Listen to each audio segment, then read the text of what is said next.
The VAdio show is brought to you by We Care Transport for Kids and Platforms Shoe Boutique. Boy, you're sure in a hurt. You think you can treat me like dirt and then get away with it, huh? Well, you got another thing coming out.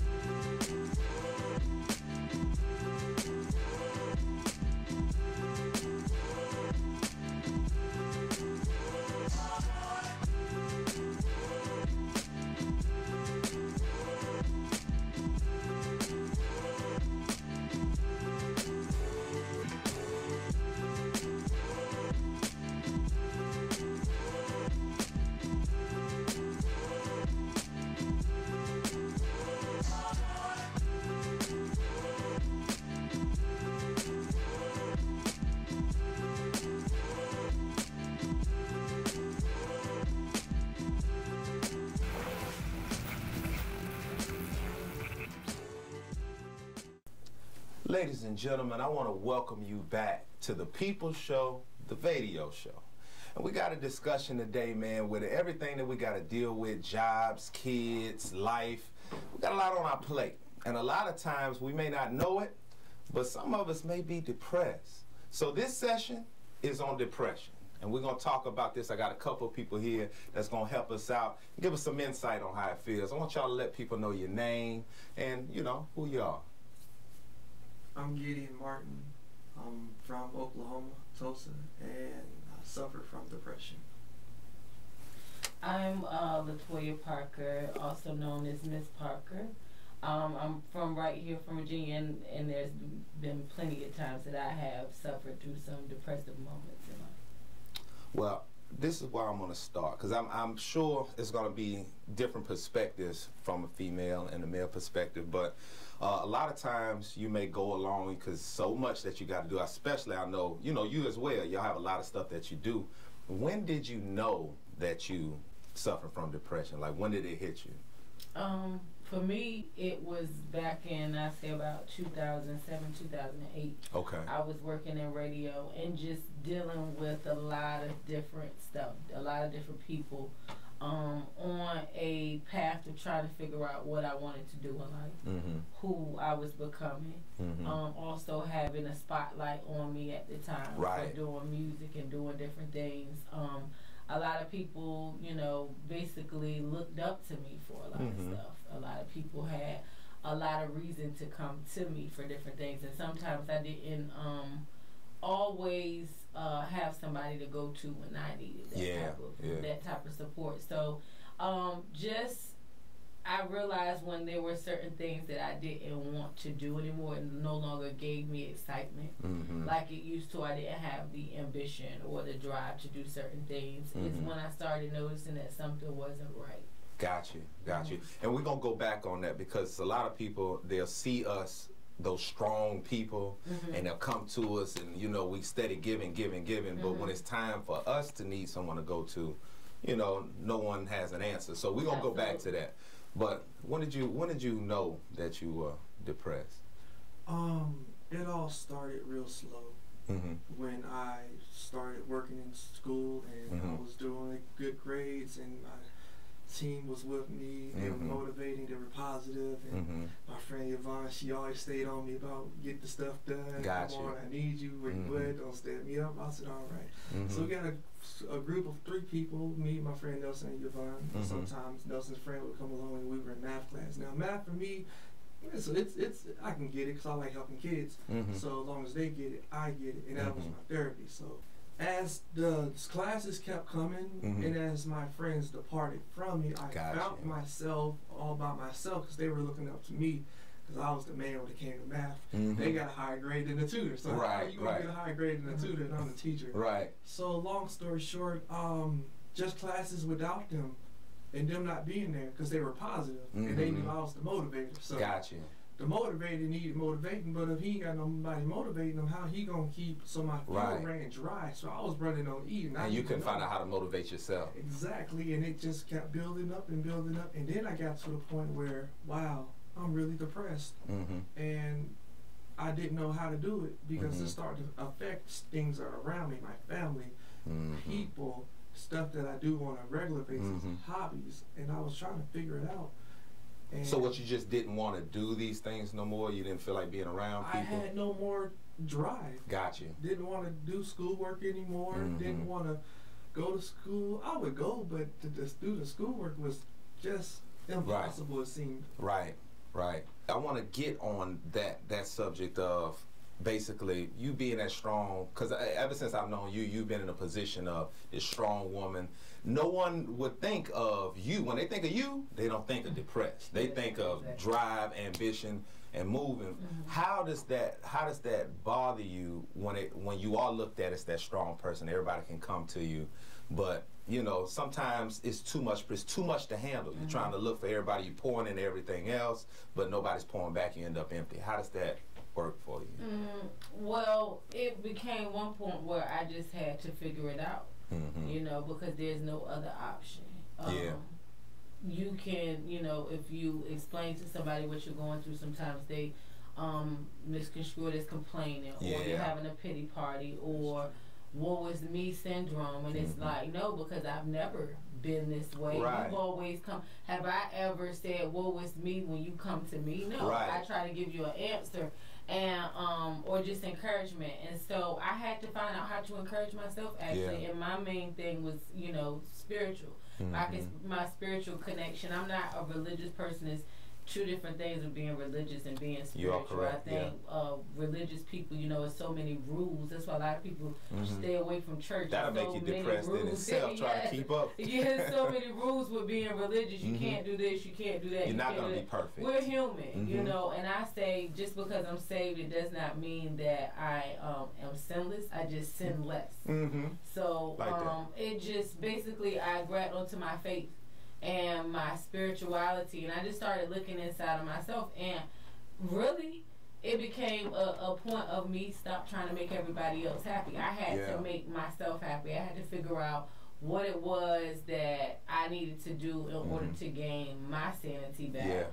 You know, and then another thing is just letting go. It's a lot of things that we hold on to that has occurred and has happened. If you're an overachiever, if you're somebody that's going after your dreams, you know, it gets very, very hard because you run into setbacks and failures and disagreements. And when those things happen, it's like a brick on, you know, every time it's another brick on your shoulder, it's another brick. So you're dealing with that, and then you just have to look internally. You have to look internally and see, you know, what am I missing? You know, what have I taken away from myself that probably used to bring me joy or whatever. And just getting back to you.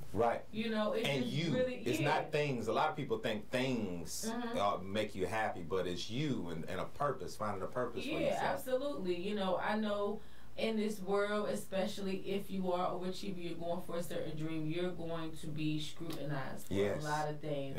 A lot of people, when they don't have that type of drive, when they don't have that ambition that you have, you immediately become a target. You know, and because they're looking for what's wrong with you. Absolutely. You become a target for a parasite that's going to basically attach themselves to you and emotionally drain you. You know, that's the aim of the enemy, is to deplete you of that energy. And a lot of people don't even know they're being used by the enemy. Is to deplete you of that energy so you can't no longer go on. So a lot of my depression, I realized, came from somebody else's issue that dumped all their stuff on me and was no longer around in sight. For me, you know, or, you know, was going to basically take what I had given them, use it for themselves, and push me to the side and pretend like that was their information the whole time. Man, that made me depressed and mad at the same time, man. And so I just really had to just take some time for Toya and understand, you know, forget all the hard body ENT, Miss Parker, all of that, all the glitz and glamour, some of the things that people have known me to be, and get right strictly back to myself. I can understand and that was the main thing that drove me. And then once I realized, oh, you know, I am, you know. Been here the whole time. Absolutely. Absolutely. It's a lot of distractions. Let me ask you this, man, because we had talked a little earlier. And I'll ask you, you can answer this as well, Toya. Has there been a point to where things had gotten so bad to where you just suicide came into mind? Yes, it was about 4 weeks ago. Okay. Recently, my neighbor, she had this machine where I can go all the way back on my head, and my blood can rush toward my head and my body, and then for so much time come back, and then be able to let it blood flow through my body. Right, right. So I was already feeling down that day. My mind was everywhere else, unstable, and I was going back to my door, and I was just saying, I can't do this no more. I can't do this no more. I don't know what to do. I got this to do. I got that to do. I can't do the school stuff no more. I can't force myself to want to learn it anymore. Not that I don't want to learn, but the willpower is gone. Right. It's not so much completing the mission. It's just simply having the willpower to complete the mission. Period. Anything, period. I got to a point, whether I'm up, whether I'm down, whether it's finances, whether it's family, I have to keep it up. I have to keep going. I have to. The concept is simply the idea of keeping up with it by I have to, whether you're rich and have it and you done did all of this, but you have to keep it up. Right. You still have to work. And my mind was, no matter what happens to me, I'm going to always feel like this. So I kept falling deeper and deeper and deeper and deeper into it. And I saw the walls coming in, and I understand why the comedian killed himself, because it was not about things that were on the outside. It was that it wasn't fueling anything on the inside. The money was there, the material, family were around. He was around a lot of people. He laughed, he giggled, but at the end of the day, that ran out. And as it ran out of helping people, that ran out, and helping other people, that ran out, and everything else ran out over and over and over. It began to get to him, and he said, I can't take it no more, because there was nothing feeling the inside of. The inside is what keep you going to produce the outside. Then if nothing's fueling the inside, how can the outside go on? I got you. So he said to himself, this is a spiritual thing, not and a supernatural thing, not so much a natural thing, because at the end of the day, if your inside, your spirit man isn't fed, that simply means there's nothing on the outside that you can do. So you're deteriorating from the inside out. Because your spirit man's just riding around. Yes. So let me ask you this. Have you ever tried to seek help? Like, have you looked for outside help, or you just try to figure it out for yourself? I got pride issues. I personally don't like asking people for help. I don't beg, borrow, or ask nobody for anything. I can understand that. I grew up in a sense where I was hurt from a lot of people, so I really stayed with myself. I got confidence issues, even though I know I need help. I won't ask you because I'm really ashamed that you're gonna say this and say that about me. So I dealt with what people say and what people think, and it's a mental thing. It is. I can understand, but let me tell you this. It's like I was saying earlier. It's almost like that dirty room, and you've been looking at this room for a long time, but you don't know where to clean up at. Sometimes you can get the right person from the outside to come in and say, oh man, all you got to do is clean up over here first. You can clean up over there, and then, and get you started. And then you'll find it easier to get that room together. So sometimes we do need help. We were put here for each other. Contrary to what they say on TV, everybody kind of selfish and things like that, we were put here for each other. That's right. So if you have a person who's been put in a position as a doctor or a therapist to be able to talk to you and help you kind of weed those things out, that don't mean you're crazy. That don't mean that you're lazy. That just means, I've come as far as I can on my own. I need somebody else to kind of help me. That's almost like those people that you used to hang out with at school. They were that help for you. You know what I mean? They were that piece of you that you needed to kind of go on, that confidence. Sometimes you need an outside force to come in and give you that confidence, help you with a little organization, and you move forward. That's what teams are about. You know what I mean? We can't play all positions. Some things that I'm not strong at, this person can be helpful. So I think that at the end of the day, you've come to a point to where maybe you've come as far as you can on your own for now, but you need someone on the outside to come and kind of get you some organization with this thing. It's nothing to be prideful about. You know what I mean? Because I'd like to see you, get some help. On the next section of this episode, we're going to have a therapist, and I'm going to get you the number and everything so you can speak to her. It's not a pride issue, man. It's a you issue. Don't you touch that dial. We'll be back with more of The People's Show, The VAdio Show. Black folk don't commit suicide. I was just talking about this. I actually have a personal experience in my family. One of my very close family members, when I was a teenager, had a suicide attempt. The person overdosed on pills. We all went to the hospital. It was very traumatic. It was horrible. And then we came home and we never mentioned it ever again. To this day, never mentioned it, never talked about it, never got counseling. A message from one of our proud sponsors.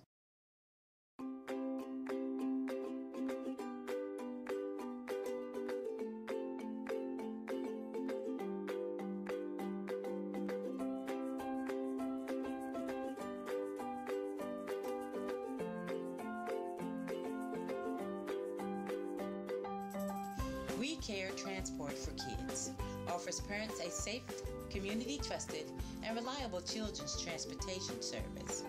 We Care transports kids to and from school and on to other after-school activities such as aftercare, tutoring lessons, sports, and other enrichment programs. We also have wheelchair vans for transporting children with special needs. So if you're in need of a reliable and affordable door-to-door service, give us a call. We Care is not just a name, it's what we do.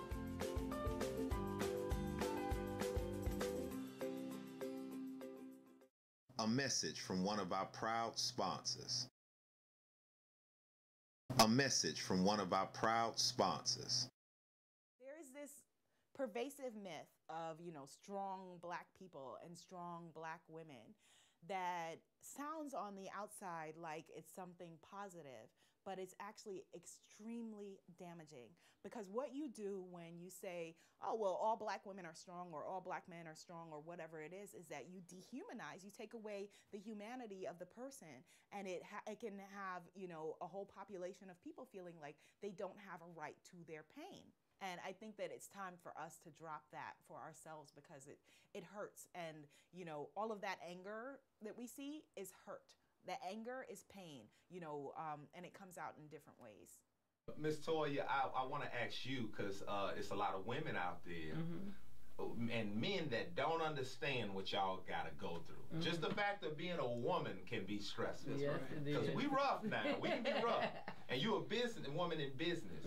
Please elaborate on the things under being a woman that can stress you and get you in a depressed situation, because you got a lot to fight against. Yes. Number one, first of all, as a woman, I don't have any children, but I have godchildren. I have people that look to me as a mother figure.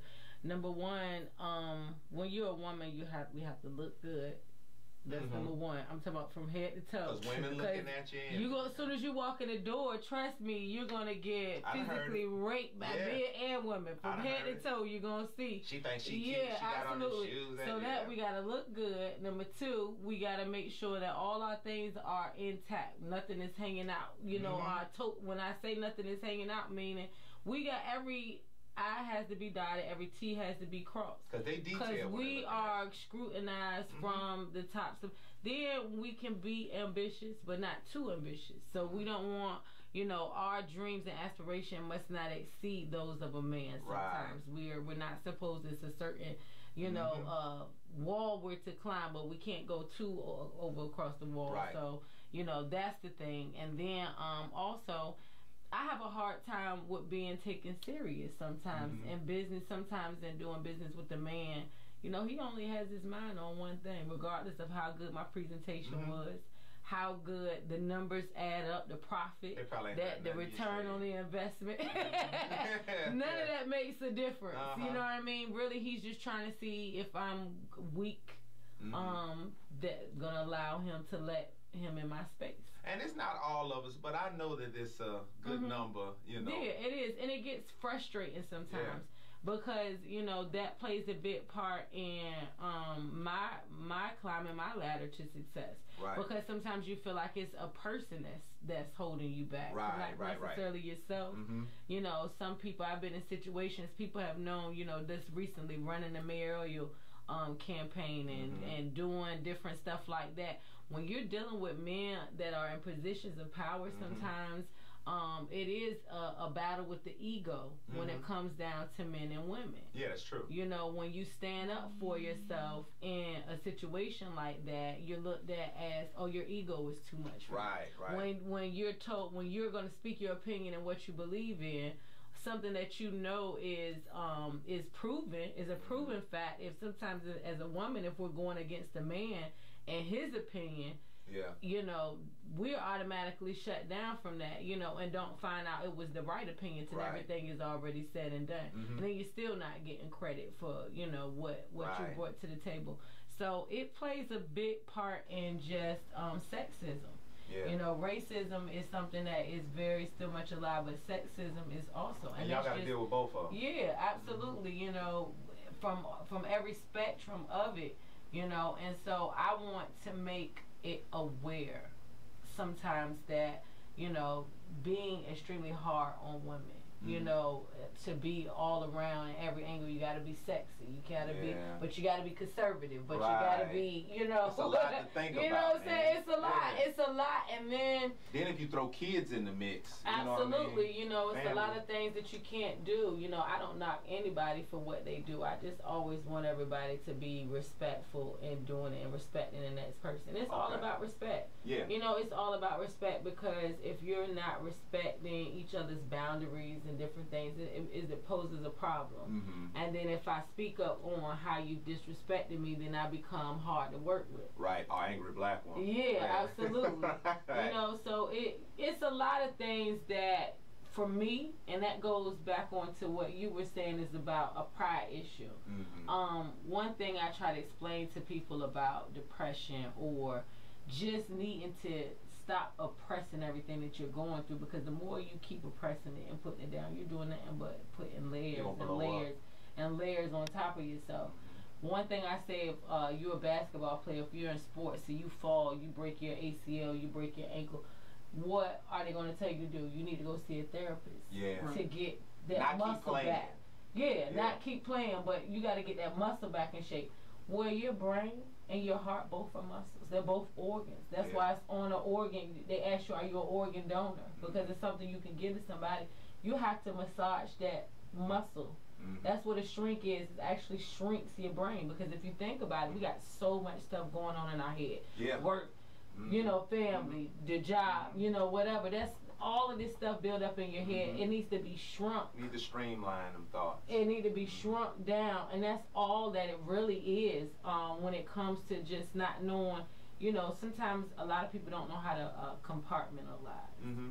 And I'm a big fan of compartmentalize, meaning if I'm going through a situation and something else arises up, I need to know how to put that away for a minute, but not necessarily oppressing it, but putting it away for a minute and then coming back and addressing it. Right. You know, you have to be able to address all the things that are going on in your head. Yeah.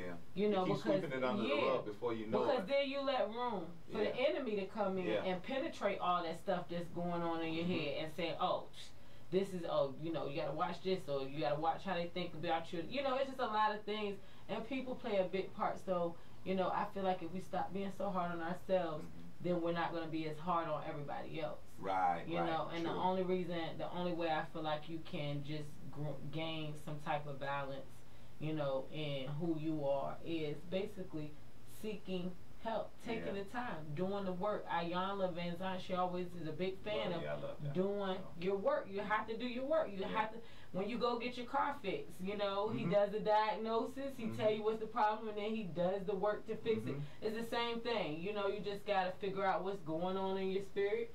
Like you say, your spirit, man, your mind, it all has to line up. That's why they say mind, body, and soul. You know, it all just needs to line up in one. You can get it lined up in one, you know, direction. You'll start finding peace. And that's what it's all about, peace. Finding peace. You know what I'm saying? Well, y'all, I really appreciate y'all coming. Is there anything else y'all want to put out? Anything else you want to give to the people on this subject, being that you all have gone through it? Anything else? Time is all you have. 24 hours in one day. It's not power. It's not strength. It's time. And what you do at that time depends on the fixable mistakes and the unfixable mistakes that you make. Be confident. Be strong. Be motivated. and set a goal for yourself. And after that goal, set another goal. Never stop setting goals, because it orders your steps to your success. And as you get to your success, you can look back and say, you know what, I'm proud of myself, and I believe that someone else can see me and do the same. Awesome. You told it. With me, I just said don't be afraid to be different. You know, different is what makes us unique. And I think it's a lot of pressure on society for you to be like somebody else. Yeah. And I think that's the main pressure as Yes. people that we have. You know, we're always comparing, or most people are always comparing themselves to each other. And that's where a lot of your problems are going to come at, because if I'm comparing you to me, and if I'm comparing myself to you and I'm totally different than you, then I'm never going to meet that mark that I feel I need to be great. So look inside yourself and dare to be. I dare you to actually be different and figure it out. Everything that has ever happened to you in the past, you know, and to learn from it, take the negative and turn it into a positive. And I think from there, as long as you're not worried about what other people think of you, you'll get where you're trying to go. All right, ladies and gentlemen, we got to pay a few bills. We'll see y'all after the commercial break. And here's a message from one of our proud sponsors. All right, everybody, we really look forward to hearing from you. Only a few slots left, so get in contact with us through social networking or email. However you got to do it, get in contact, because this won't be lasting long. These spots will go fast. So come on and take this ride with us, and let's show this community exactly what we can do.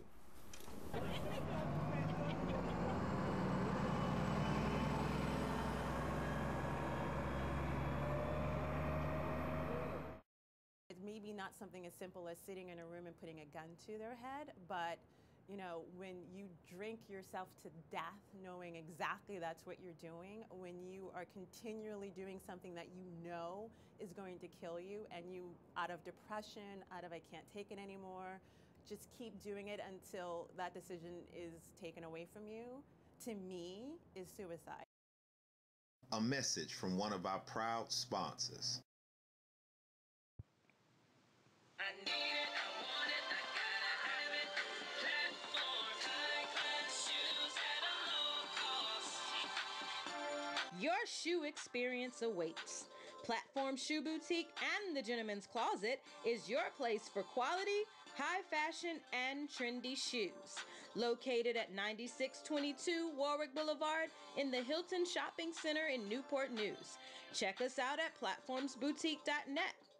Platforms is your holiday VIP spot, specializing in VIP parties and private showings.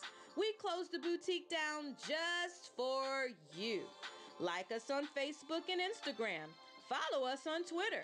Shop online at our online store, platformsboutique.net.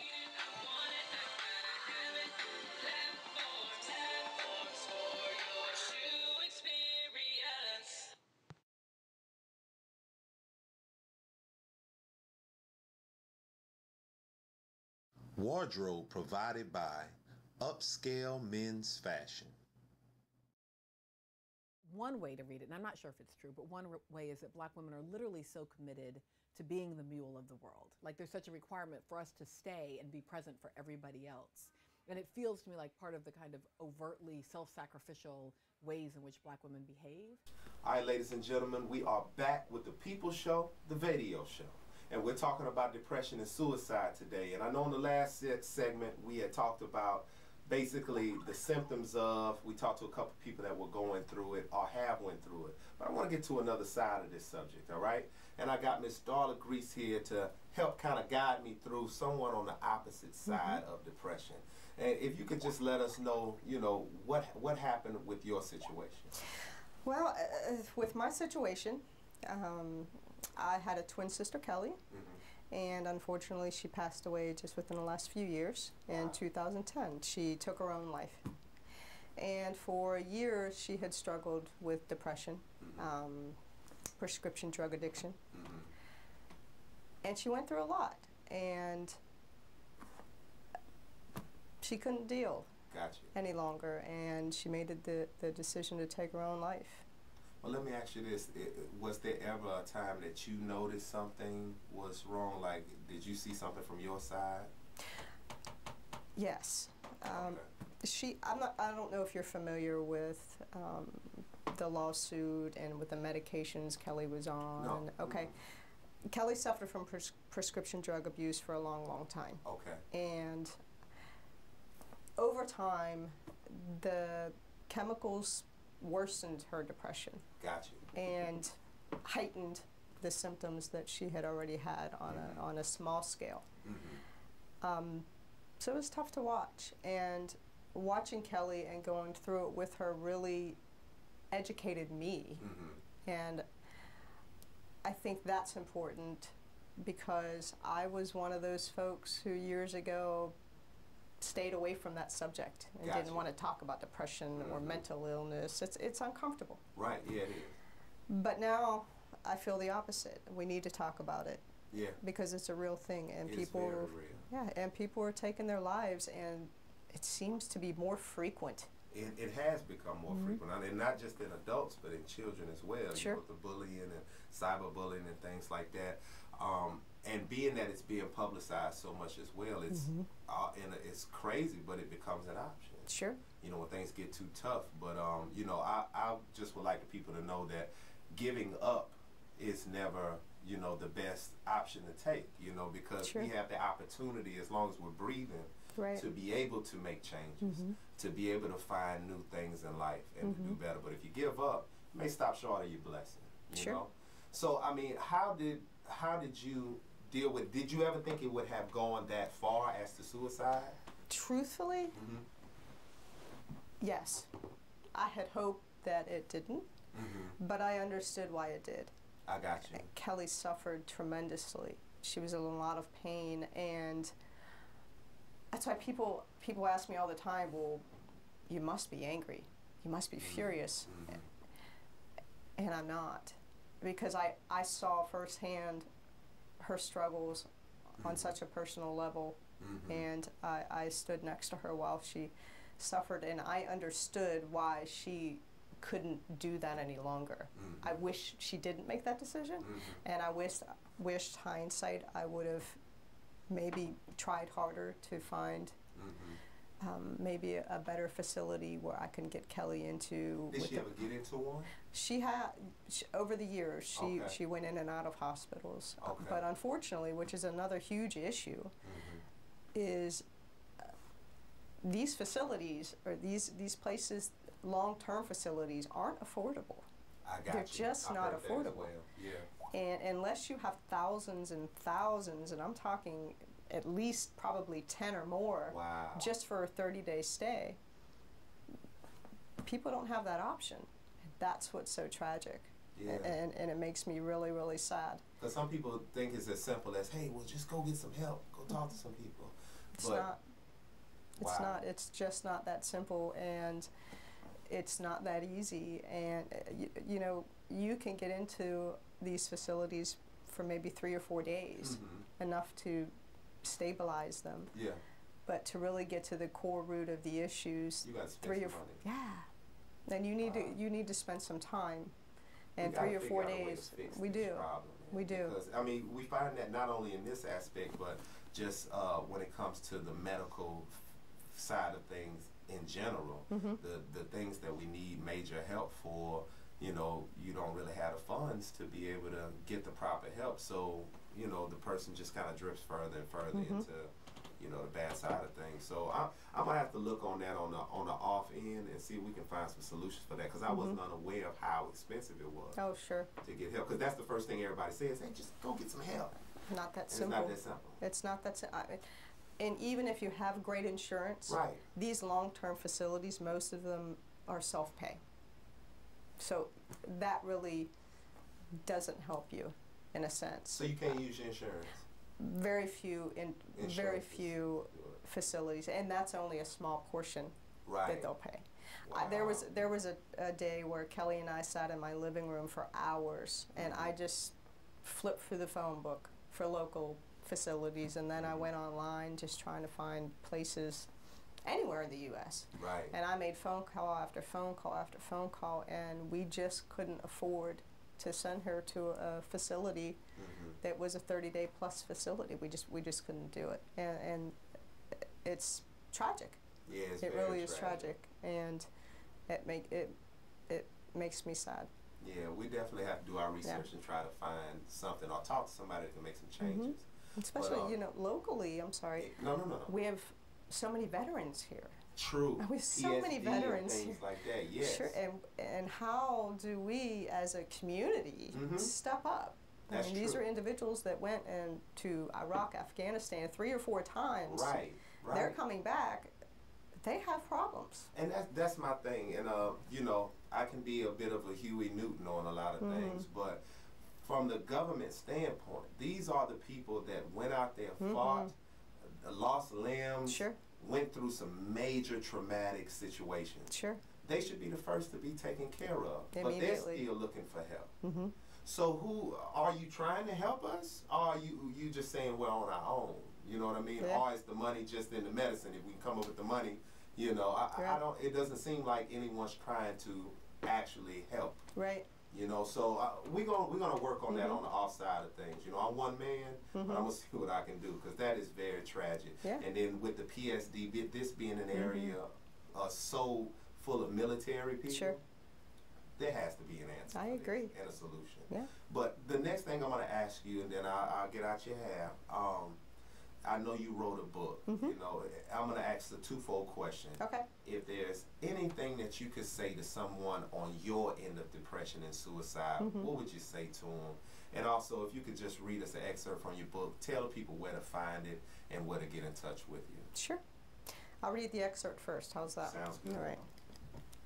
I have to put my glasses on. So this is chapter 41, and it's called Kelly's Place. And I'll read the first paragraph. 16 years ago, I was ignorant to mental illness and addiction, but witnessing Kelly's torment and struggle to survive opened my eyes to a world that most only read about or watch in movies. I have gained an even greater empathy for anyone who struggles with depression, mental illness, and/or addiction, but still, there's a stigma attached to those words that's unjust and offensive.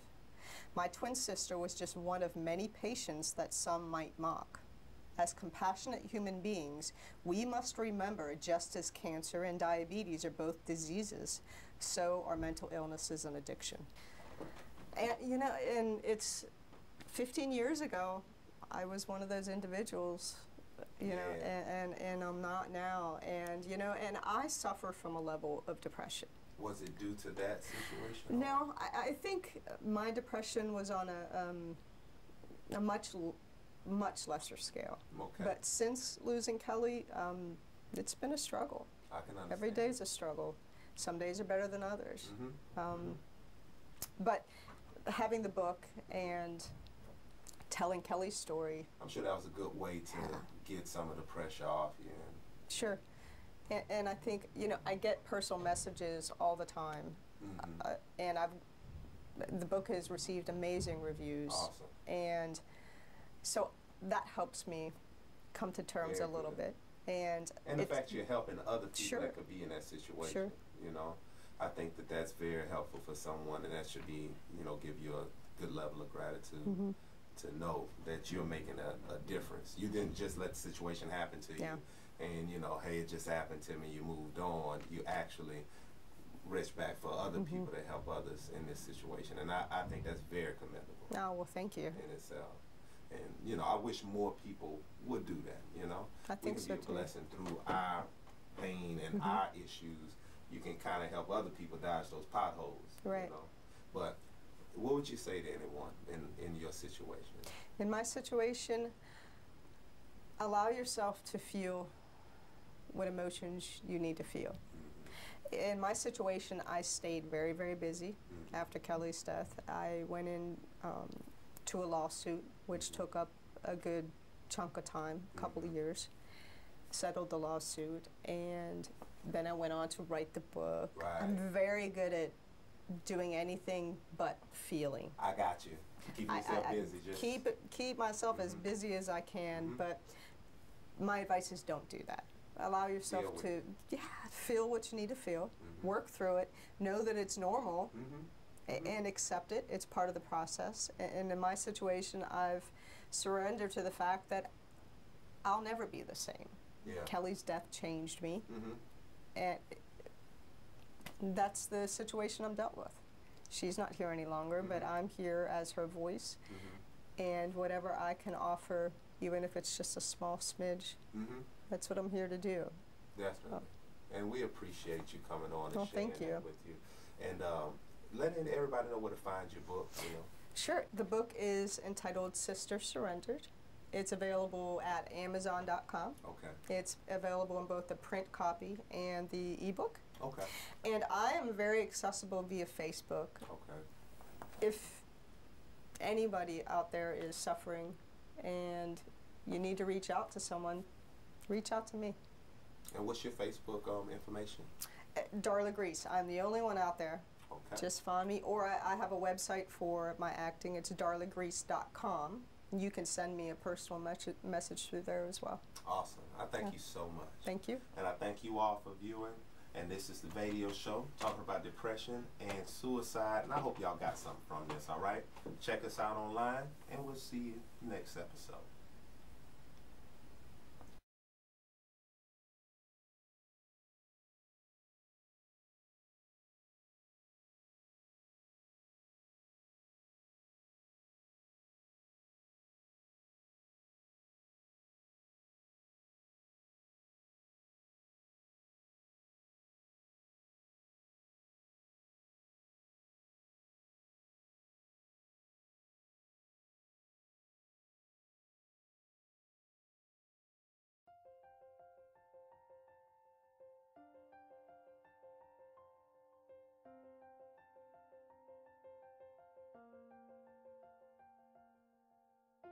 I am a lighthouse,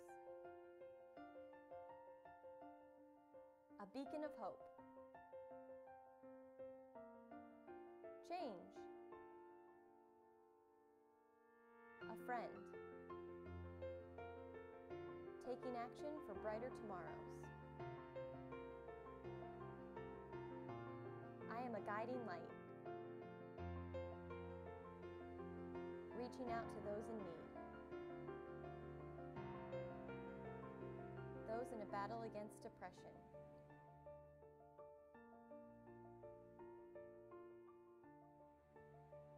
I am a voice for over 36,000 U.S. lives cut short by suicide each year.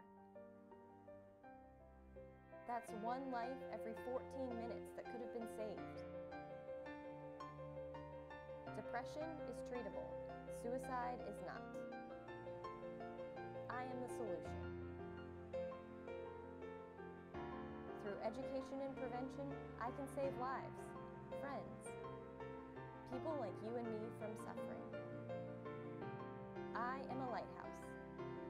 Light the way. Become a lighthouse and help us save lives in the Virginia Beach community. To learn how, visit ineedalighthouse.org or like us on Facebook. I Need a Lighthouse is a Virginia Beach nonprofit.